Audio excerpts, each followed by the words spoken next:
माणसाला जर आयुष्यामध्ये मोठं व्हायचं असेल तर त्यासाठी त्याला पैशाची गरज नाही, त्यासाठी त्याला संपत्तीची गरज नसते.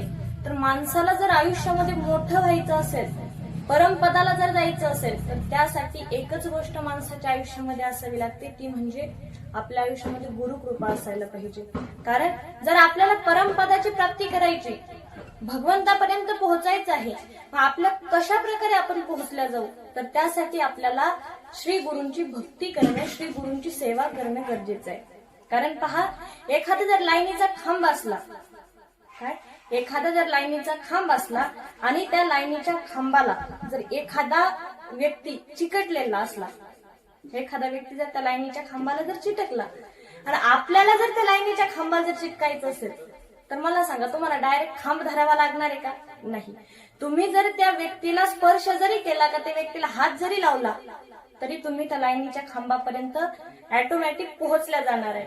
म्हणून मग त्याच प्रकारे श्री गुरु हे आपल्या आयुष्यामध्ये तसेच असतात, की श्री गुरु आपल्या ऑटोमॅटिक परमात्म्याशी जोडले गेलेले असतात. आणि जर आपल्याला परमात्म्यापर्यंत जर पोहोचायचं असेल, तर त्यासाठी आपल्याला एकच करावं लागेल, तर आपल्याला श्री गुरूंशी एकनिष्ठ राहावं लागेल, श्री गुरूंशी जोडल्या जावं लागेल.